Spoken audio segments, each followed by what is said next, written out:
Om Shri Dhanvantaraye Namaha. O Lord Dhanvantari, please shine something upon me so that I can reflect the world. So today's topic is very specific. Ayurvedic urology, the most promising and amazing branch of Ayurveda, an evidence-based approach. As I mentioned earlier that ours is India's, in fact, world's first and only Ayurvedic urology center. Everybody knows that till date, Ayurvedic surgery, especially in the field of proctology and Shastra, have offered a lot to humanity. In the same way, this branch, Ayurvedic urology, has a lot to offer to humanity for the betterment of humanity. This is something which is absolutely unconventional, which we are practicing since more than 15 years. The area in which I'm practicing is the diseases of lower urinary tract.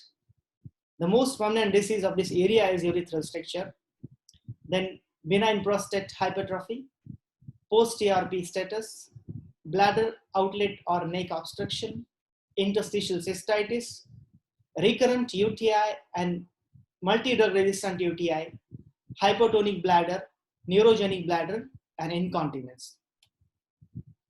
When we say lower urinary tract disorders, obviously there are certain symptoms. They are called as lower urinary tract symptoms, in short, LUTS.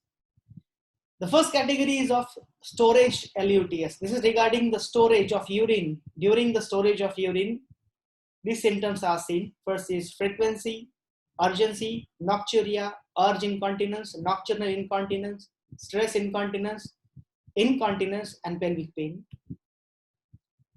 Now, LUTS, while voiding the urine, while passing the urine, they are burning and dysuria, straining, hesitancy, poor flow, dribbling, intermittency, incomplete emptying of the bladder, episodes of near retention, voiding small volume of urine, spraying, double stream, hematuria, etc. Along with these two categories, there are certain additional LUTS. They are hemospermia, retrograde ejaculation, discharge from urethra, reduced ejaculation force, pain in scrotum or testicles, dysuria, and fever with chills and rigors. So let us discuss different conditions one by one. Urethral stricture, the most prominent condition of this area. In this slide, you can see a narrowing in the path of urethra. This is basically an ascending urethrogram. Here you can see narrowing in this area, here also. So this is basically narrowing or constriction inside urethra. The causes, there are actually many causes.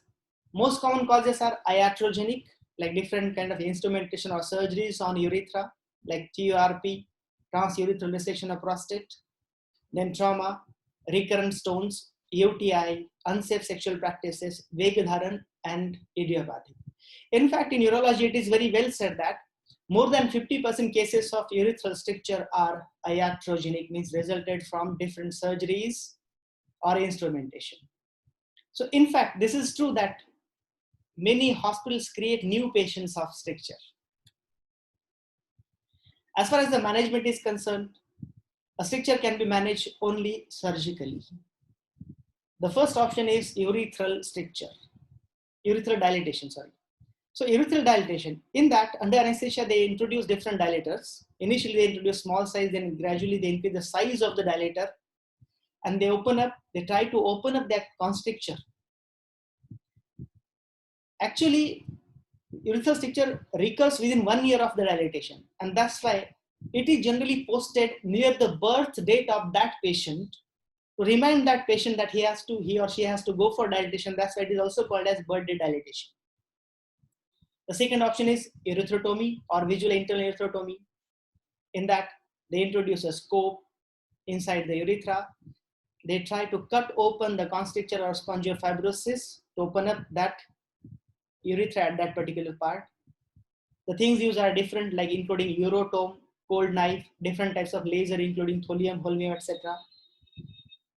Even after erythrotomy, it recurs within 1 year.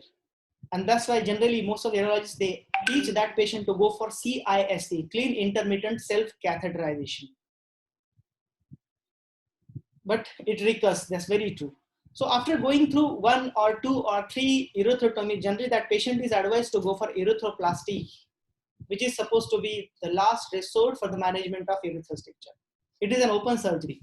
In that they open up urethra, the constricted part is cut open and removed, and they try to reconstruct that area. There are again different types. First is end-to-end anastomosis erythroplasty. The second one is buccal mucosal graft reconstructive erythroplasty. So they use buccal mucosa to reconstruct that much part of urethra. Again, unfortunately, even after erythroplasty, the urethral stricture recurs, and patient has to again go to the same cycle of either CIC, clean intermittent self-catheterization, or erythrotomies or dilatation. This is very true, and by now we can understand that the results of conventional urological treatments are not really very promising, and the treatment of urethral stricture remains a challenge despite of those much advancements in urology. And it is believed in urology that once is a stricture, always is a stricture. This is what they believe. So what we have to offer, Uttar Basti, a highly specialized Ayurvedic urological procedure, which is a non-invasive or minimal painful procedure, or there is no pain sometimes, no need of anesthesia to perform the procedure. Even there is no need of catheterize a patient to introduce that medicine during Uttar Basti. It is a daycare treatment, and patient can resume his or her daily routine or work immediately after the procedure, and this particular treatment is proving to be a really very promising treatment even today. The special precautions which are really very necessary while performing Uttar Basti are very rigid aseptic precautions, and even the medicine should be properly sterilized. After monitoring the vitals, let us see the procedure of Uttar Basti. Pressure, pulse oximeter. Here we can see, first of all, we need to paint the area. This is a routine procedure. The painting with an antiseptic solution like povidone iodine, we clean the area, because this procedure has to be conducted under very rigid aseptic precautions, because most of the patients of urethral stricture, their urethra is weak. And if even a little infection gets introduced inside, that may cause really disastrous problems to that patient. Then we drape the area.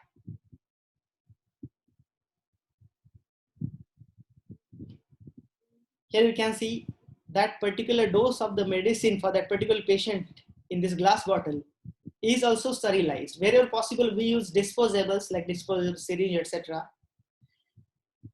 Generally, we introduce around 60 ml of the medicine. As I mentioned, no catheterization is required to introduce the medicine. We use this Foley's adapter, which is attached to the tip of the syringe. Here you can see this is Foley's adapter. And we have to hold the penis with a pad.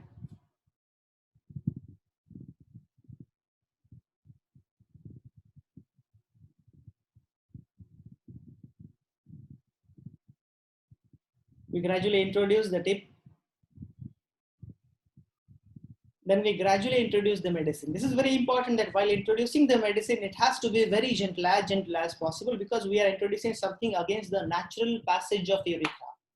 And urethra being really highly sensitive part of human body, while performing Uttar Basti, vasovagal events are very common. Generally, we ask the patient to go for deep breathing, because deep breathing enhances secretions of endorphins from cerebral cortex, and these endorphins help to manage the pain, to relax, and to prevent vasovagal shock. The medicine is introduced very gradually. The whole medicine obviously goes to the bladder, and from there it works.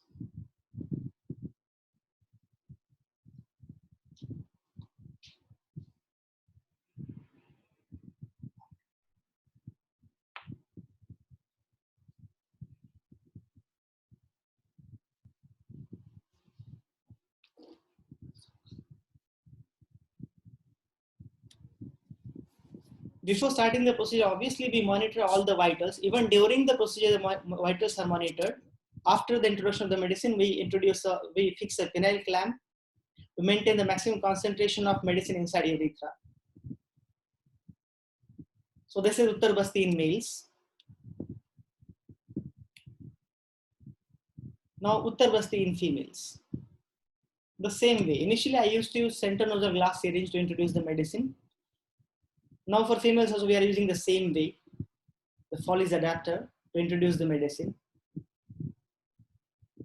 As I mentioned earlier, that vasovagal, though it seems to be a very simple procedure, but being sensitive part of the body, vasovagal events are very common. That's why since many years, we are always keeping an intensivist standby for all patients who are apprehensive, patients with systemic illness, aged patients. Now, it's not only Uttar Basti, but along with Uttar Basti, we need to do the calibration of urethra. Basically, calibration.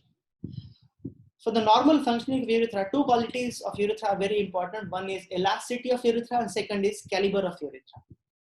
Urethra being a collateral pipe, it has got these two distinct qualities. Elasticity, actually, urethra remains closed for most of the time. It opens only when a person passes urine.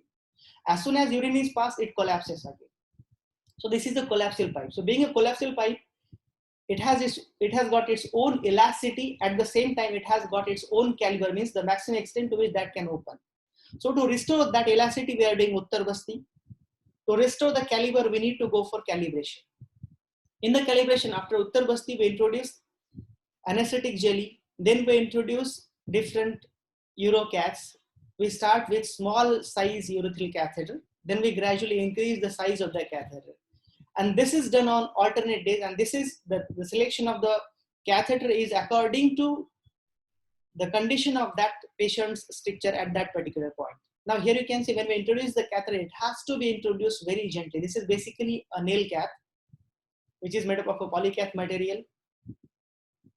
One should never cause an injury while introducing the catheter. Here you can see when we introduce it very gently. When we are removing it, even that is very gentle.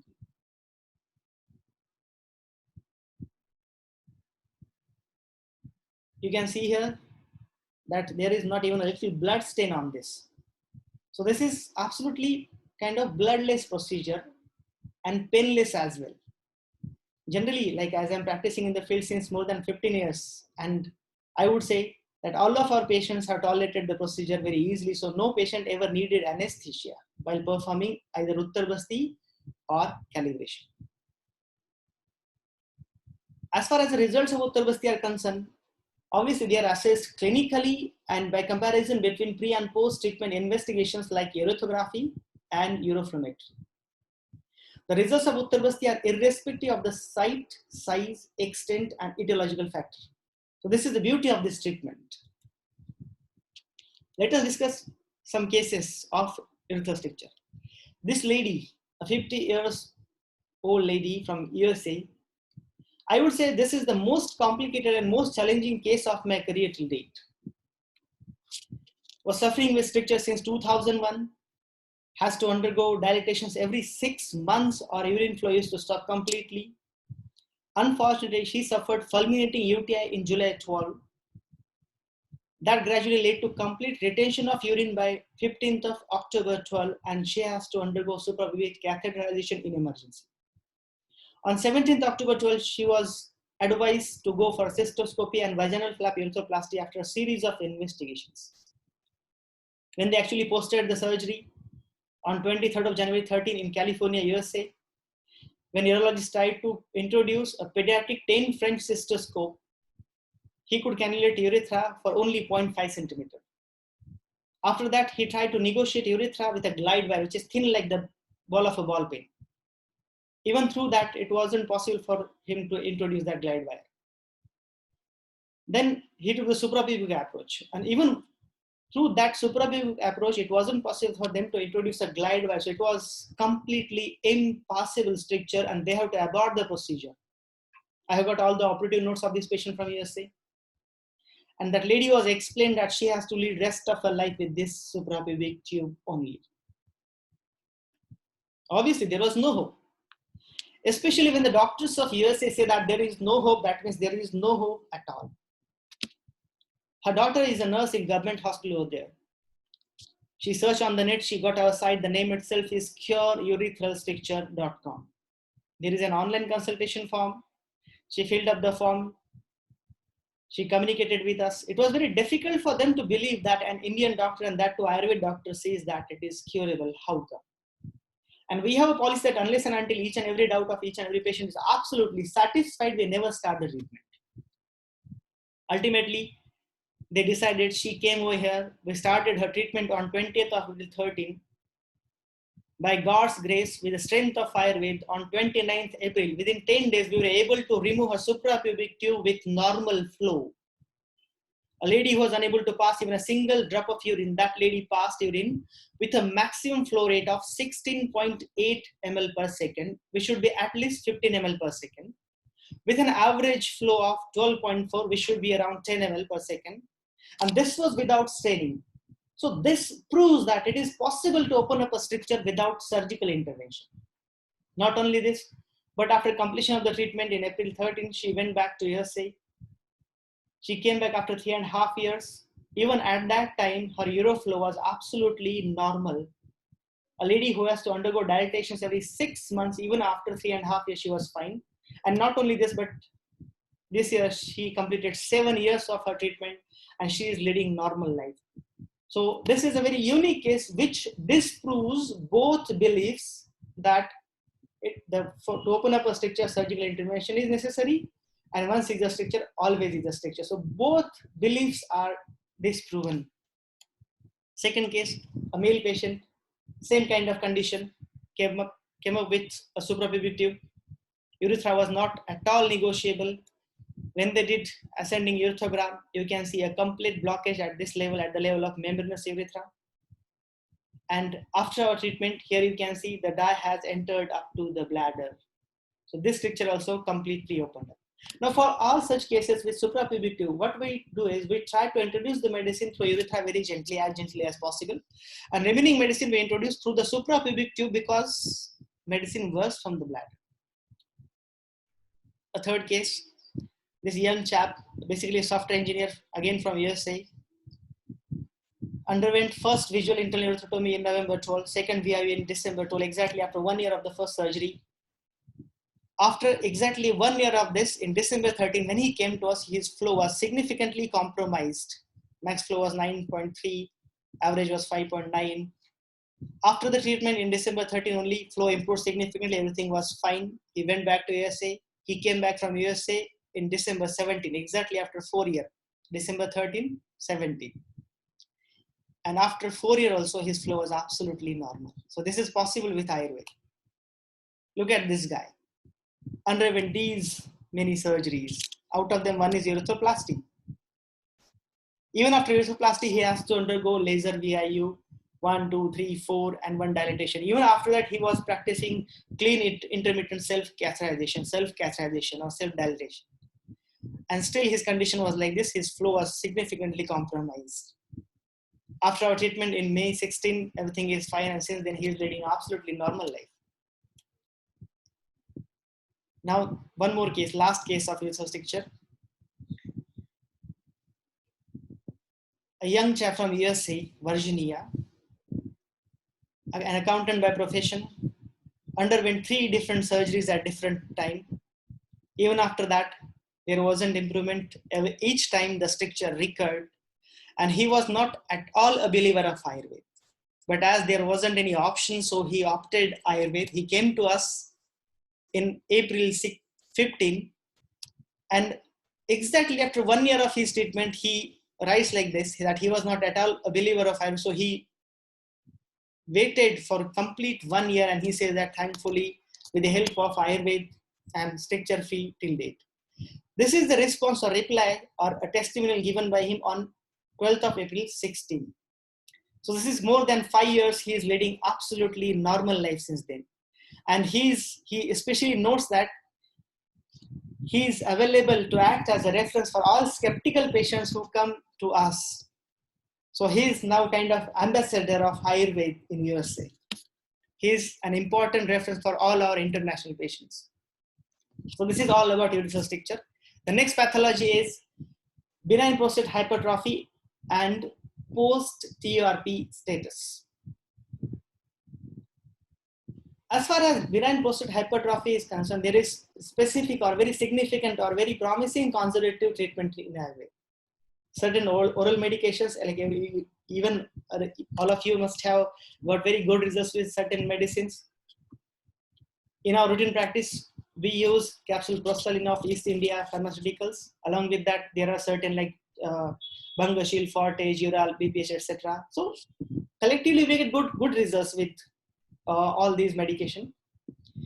Along with that, for all aggressive patients, we do Uttar Basti, especially with significantly compromised flow. We do Uttar Basti. Along with that, we go for Yoga Basti also to restore the functioning of Apan Vayu. So this is about conservative treatment. As far as the surgical option is concerned, TURP, transurethral resection of prostate, is supposed to be the gold standard for the management of prostate, benign prostatic hypertrophy. In that, they literally resect the area either with a resectoscope or using different techniques like different lasers, also thulium laser, HOLEP, etc. For a urologist, the procedure, the TURP, is part of expertise, is a gold standard, but unfortunately the results of the outcome of this procedure is not really very promising. And maximum patients, they suffer post-TURP status. So what exactly happens here, you can see, there is significant bladder neck stenosis here in this ascending urethrogram. You can see the bladder neck is very tight, constricted, stenosed. Along with that, many patients, they get urethral stricture after the procedure of TURP, and some patients suffer incontinence. So let us discuss one case of this particular post-TURP status. A male patient of 63 age, a farmer, underwent TURP on 29th of September 14. After that, unfortunately, he suffered with urethral stricture and underwent VIU on 24th of November 14. And after that, he was practicing CISC, self-catheterization. Again, underwent balloon dilatation followed by CISC every day. When he came to us, you can see his specific ascending ureterogram showing tight or bladder neck stenosis, then TURP defect at this level, and urethral stricture. His uroflowmetry in September 15, you can see the flow was very badly compromised. It was only 4.2 ml per second with average 1.7. Even after a lot of straining, even after CISC. After our treatment, you can see that everything improved, the flow improved significantly, and since then leading normal life. We have got so many such cases. Now the next pathology is bladder outlet obstruction or bladder neck obstruction. So as far as urethral stricture is concerned, whether plain urethral stricture or post-TURP urethral stricture, generally it is a treatment of 20 days. So patient has to stay over here to undergo the whole procedure. This is bladder outlet obstruction or bladder neck obstruction. In this, there is a kind of blockage at the base of the bladder, and that reduces or stops the urine flow. Bladder is always over-distended.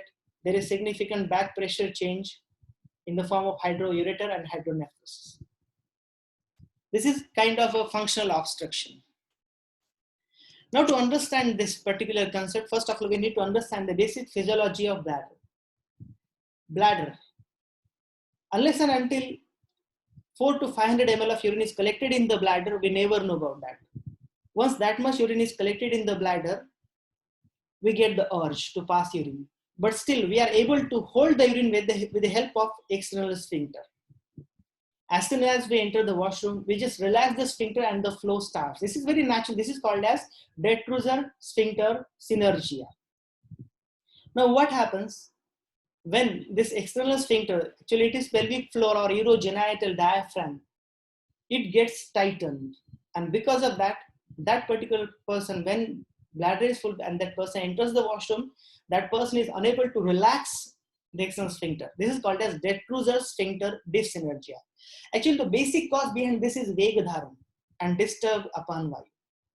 The symptoms are both obviously storage LUTS, voiding LUTS like frequency, constant urge, nocturia, etc., and dysuria, hesitancy, incomplete emptying, etc. The treatment we do is again a course of 21 days, Uttar Basti, 21 Uttar Basti. Along with that, as per the need of that patient, we do either Yoga Basti, Karma Basti, or Kala Basti with Abhyanga Svedana, etc. Yoga and Pranayam, especially the relaxation techniques and certain oral medication. Vatahar especially. Now let us discuss one case of this. This young chap, a 23-year-old male patient from Australia, Sydney.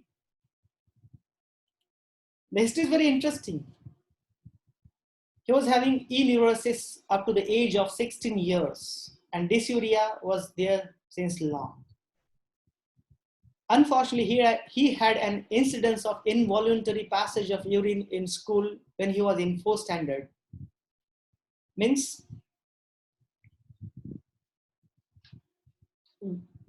a kid of 9 or 10-year age passes urine in front of everybody, and that obviously everybody laughs at that kid, and that kid gets embarrassed. And he always getting the scare that he may pass urine anywhere in public place. And because of that, he always started Vegdharan. He always used to hold his urine very tightly, and that led to severe bladder outlet obstruction. When he came to us, you can see he has to strain a lot to pass urine with excruciating pelvic pain. And with that much effort, he was able to pass hardly 50 ml of urine with significant post-fat residue, with significant back pressure changes. And the pain was so bad that many times he used to faint in the washroom.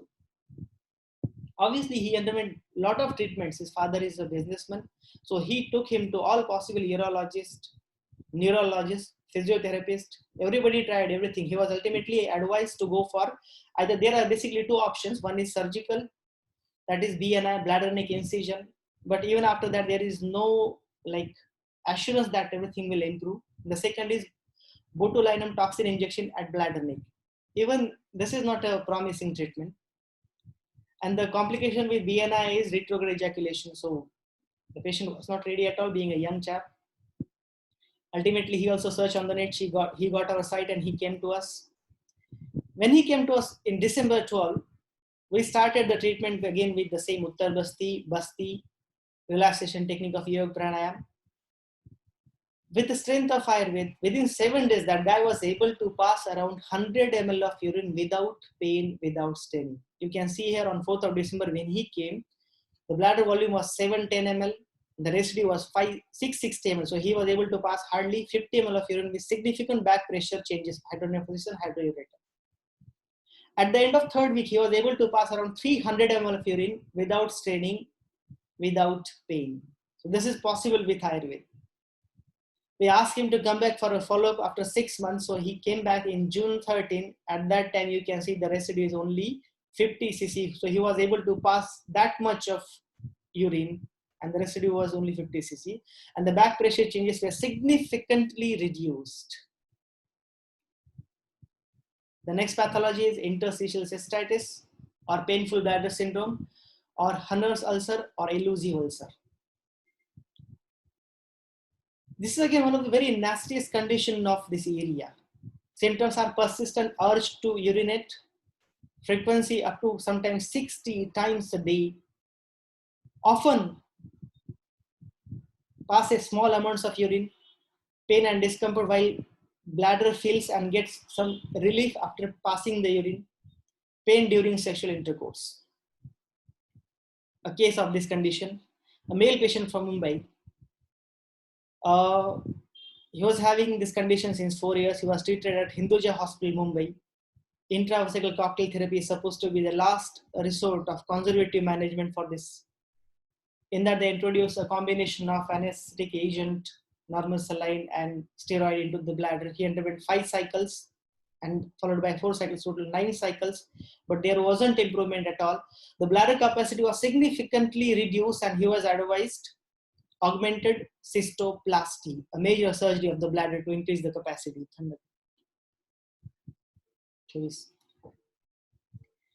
Here we can see when he came to us on 20th of September 16, his bladder capacity was reduced to only 117 cc. So the bladder capacity was significantly reduced. Normally is around 400 ml at least. The treatment we do is Uttar Basti, around 21 settings. Along with that, either Yoga Karma or Kalabasti, along with Abhyanga Svedan. Then Yoga and Pranayam relaxation techniques, and certain Vatahar medicines. Especially we use capsule Shirbala 101 Avarti or capsule Shirbala DS. and Mradwa Chintamani Ras in oral medication, along with Balyak Shirabak. Here you can see before treatment, his maximum flow rate was only 11.8. So flow was also compromised. Bladder capacity was 200 ml in UDS when it was performed in December 15. After our treatment, you can see the maximum flow rate increased to 23.3 ml per second. And not only this, but when the patient's bladder capacity was 117 cc, you can see here the voided volume was 301 ml with post-vitality of 40 minutes. The bladder capacity increased up to 315 cc. More than that, a bladder diary is very important in case of interstitial cystitis. Here you can see initially the frequency is very high, the voided volume is very low. Gradually, the bladder capacity increased, and ultimately that bladder capacity went to 400 ml. So at the end of the treatment, he was able to pass around 400 ml of urine. And this bladder diary is authenticated by patient himself with his signature in October 16. So it's been more than 3 years that guy is leading absolutely normal life. So for this kind of condition also in Ayurveda, we have very specific and promising treatment. The next condition is like the burning issue of this era, recurrent UTI or multi-drug resistant UTI. Very common in practice. We'll discuss few cases. The first case, a male patient, 47-year-old. His daughter is a doctor, was suffering with typical urinary tract symptoms with chills and rigors and fever since 2 months. Being a father of a doctor, he was hospitalized and treated by local urologists with IV antibiotics for 15 days, followed by oral antibiotics since 1.5 months. Still, there wasn't significant improvement. When he came to us, he was again having that fever and chills with rigors. There was hypovolemia. Blood pressure was only 80/60. The way we treat such cases is we do bladder wash. We introduce a large bore catheter, either 16, 18 or 20. And we do bladder wash with freshly prepared Panchvogal cloth under very aseptic precautions, followed by Uttarbasti and oral medication like Rakta Medopachak cloth, 50 ml every couple of hours. Rakta Medopachak, Patol, Sariva, Musta, Patha, Katuki, Kiratiktam, Amruta, Chandanam, Vishwavision. So total 9 drugs. Raktapachak, 5 drugs, Medopachak, 4 drugs. So a cloth prepared of that every couple of hours. Along with that, Ushirasav, 20 ml TDS before food means in Apan Kal, and tablet paracetamol SOS. The condition of the patient improved within few hours of the treatment, when we started the treatment. Here you can see the proof of this. When patient came to us on 15th July 2018, the total count was 20,180. That shows significant septicemia, despite of that much treatment with antibiotics. Within 4 days, on 19th of July 18, when we repeated the hemogram, you can see that total WBC count went down to 6,610. So this is an example for all those people or doctors even who believe that there are late results in Ayurveda. So this proves that Ayurveda has got very fast results. And this is possible with Ayurveda. Not only this, one more case, same kind of patient, 50-year-old patient, male from Surat, suffering with typical UTI since 2 months, treated with antibiotics, IV antibiotics in different hospitals, ultimately came to us with typical LUTS, burning dysuria, frequency, fever, chills, and rigors. We treated him again the same method, bladder wash, Uttarbasti, oral medication.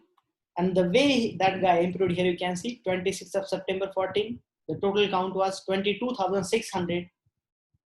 Within 3 days, on 29th of September 14, you can see the total count reduced to 11,200 without antibiotic. So this is possible, definitely possible with Ayurveda. Now, this is one of the most, I would say, most remarkable cases of my career till date.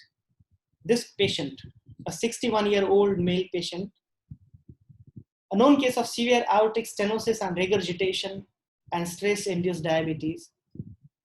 The history is also very interesting. He underwent aortic valve replacement on 17th October 19 in Asiatic Heart Institute, Mumbai. Over there, he was diagnosed with prostatomegaly with PVR, significant PVR of 350 cc, and they kept peritoneal catheterization, and he was under tablet acetron, a strong blood thinner agent. Unfortunately, because of that catheterization, he suffered first episode of UTI in the hospital only. That was managed, and the causative organism was Klebsiella pneumoniae. Exactly after 1 month of that, on 7th November 19, he suffered second episode of UTI, which was multi-drug resistant UTI, with sensitivity to colistin only. Only colistin was sensitive. Basically, colistin is significantly nephrotoxic drug. There wasn't any option because he already underwent the aortic valve replacement surgery. There was raw area in the heart. And the urinary tract infections are very common to turn into urosepsis, and that could be disastrous to the patient who underwent aortic valve replacement surgery. So the cardiologists, urologists, both were really very much worried. So there wasn't any option, so they used colistin. That caused acute renal failure on 10th of November. Creatinine went to 3.11. Fortunately, that everything settled down and patient's creatinine also went down. Unfortunately, exactly 1 month of that, on 5th December 19, that patient had third episode of UTI with sensitivity to carbapenems only. And the causative organism was again the same Klebsiella pneumoniae. Again, the patient, whole family, urologists and cardiologists, they are significantly worried. So to try Ayurveda, someone guided them, they came to us. That patient's cardiologist was not at all ready for this, but there wasn't any option, so patient came to us. We managed that patient with the same technique, same methodology, bladder wash, Uttar Basti, oral medication. When we started his treatment on 5th of December, since then, the patient was absolutely the condition was absolutely under control. The patient was absolutely asymptomatic. When we repeated the culture sensitivity on 17 December, after 12 days treatment, again, the causative organism was the same Klebsiella pneumoniae. But the most interesting part of this treatment is that the sensitivity was significantly improved and the same organism was sensitive to many number of antibiotics. As soon as his cardiologist, his urologist saw the report, they were definitely more than happy. So this is definitely something which has to be explored more than this. This gives a new scope for new doctors. A lot of an extensive research is really necessary, whether the strain has changed with the treatment, whatever the things are, but that part has to be explored properly. So this gives a very good scope for further research in this area. The next pathology is hypotonic bladder. Actually, it is a result of either lower motor neuron lesion or over-distended bladder due to retention. And the result is incomplete emptying of the bladder, sometimes complete retention of urine and overflow incontinence. Very interesting case. This guy, 79-year-old male patient, a known case of hypertension and diabetes from Mumbai, underwent bilateral inguinal hernia surgery and release of phimosis on 25th of July 18 in Leelavati Hospital, Mumbai. After that, he suffered complete retention on 2nd August and the peritoneal catheter was kept. The urine evacuated at that time was 1,800 ml. The normal bladder capacity is around 400 to 500 ml. So it was almost 4 times the normal capacity. And that over distension caused the hypotonicity of the bladder. After that, he suffered severe UTI and was hospitalized. PUC was removed and trials were given multiple times, but the patient was at all unable to void the urine. He underwent even urodynamic studies multiple times, but at each and every time he was unable to void urine. And because of the indwelling catheter, he suffered recurrent UTI with severe burning. When patient came to us in December 18, He was having indwelling catheter since 2nd August 18 with severe burning in urethra. His urodynamic study suggested that patient failed to void during voiding cystometry, underactive dead cruiser. We started his treatment. Again, for all such cases, we do Uttar Basti along with Yog, Karma or Kala Basti, certain oral medication to strengthen the bladder, including Vatahar medicines, and Yoga and Pranayama. You can see the results of this guy. We removed his perurethral catheter on 22nd of December 18, and after that he never ever suffered retention of urine. His bladder volume was 150 cc. The residue was only 50 cc after the treatment, you can see here. And not only this, but since then, since December 18, this guy is leading absolutely normal life without the treatment. Unfortunately, just yesterday only he called me. Now he is able to pass around 400 ml of urine in one go. So this is kind of miracle for that patient also and for us also, that this definitely, this miracle Ayurveda can do. Ayurveda is a science. Next condition is neurogenic bladder. Actually, it is altered bladder functioning because the defects in pathways of micturition. Causes are spinal injury, spina bifida, poliomyelitis, multiple sclerosis, etc. And there are two types of neurogenic bladder. One is spastic and one is flaccid. A very complicated condition. Let's discuss a case. A young kid, 8-year-old male kid, operated for spina bifida on 23rd of May, followed by continuous dribbling, recurrent pyuria and UTI since December 17. And he has to undergo regular CISC on alternate days since 18 months to evacuate the bladder because of significant post-void residue urine. And that was causing recurrent UTI. When he came to us, the complaints were very weak stream of urine, dribbling, and incontinence with significant PVR. For such patients, we use oral medication, Vatahar, including Bradva Chintamani Ras, capsule Shirvala, Uttar Basti. Again, for this kid, in my life, for the first time, I did Uttar Basti for 8-year-old child. Yog Basti or Karma or Kala Basti, and Yoga and Pranayama. After the treatment, there were no further episodes of urinary tract infection. There was no need of CISC after the treatment. He was able to pass urine properly. Dribbling stopped completely. The stream of urine improved significantly. And there were no further urge or nocturnal incontinence. That kid has to wear diaper during day and night also. And his mother especially mentioned that now he goes to the school without a diaper. Even during night, it is not needed. So this is what Ayurvedic urology can offer to humanity.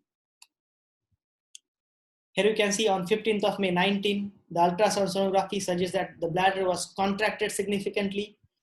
Means it was spastic neurogenic bladder and the maximum volume was, the capacity was only 35 cc. He was neither able to hold nor able to void. And on 17th August 19, after the treatment, you can see the bladder capacity has increased to 112 cc. And since then, this kid is leading absolutely normal life. Next is urinary incontinence. There are different types, either urge incontinence, stress incontinence, or simply incontinence at any time. Let us discuss two different cases. One case, which was treated in May 13, a 41-year female patient was suffering with stress incontinence since 5 years, having 2 full-term normal deliveries, and she was obese. The other patient, a male patient, treated in December 19, age 66 years, a male patient, hypertensive, nocturnal incontinence was there since 18 months. He underwent radical prostatectomy on 14th July 18. So these two different cases. Post radical prostatectomy incontinence, and stress incontinence. We treated both patients with the same standard oral medication, including Vatahar medicines, especially again the Bruhadva Chintamani Ras, Uttar Basti. Then, like for different patients, as per the need, we use either Yoga, Karma, or Kala Basti, including Abhyanga Svedan and Yoga and Pranayama, especially the Moola Bandha, Kegel's exercise to strengthen the external urethral sphincter, to strengthen the urogenital diaphragm. And since then, both patients are leading absolutely normal life. So again, this is possible with Ayurveda. We can definitely help such patients with Ayurveda. Now, regarding our institute, few facts that we had a delegation from Japan under the guidance of Honorable Dr. Hiroi Inamura Sharma and Dr. Iko Azuma. This lady is an urologist from Japan. Then I was invited to Japan at Aihore Pratishtanam of Dr. Hari Shankar Sharma and Honorable Dr. Hiroi Inamura Sharma. And Dr. Iko Azuma is also there. So we had a small workshop over there in January 18. Then a team of doctors especially came to Brahma Ayurveda. We conducted a crash course of understanding and application of basic principles of Ayurveda and Panchakarma for all doctors. This is Dr.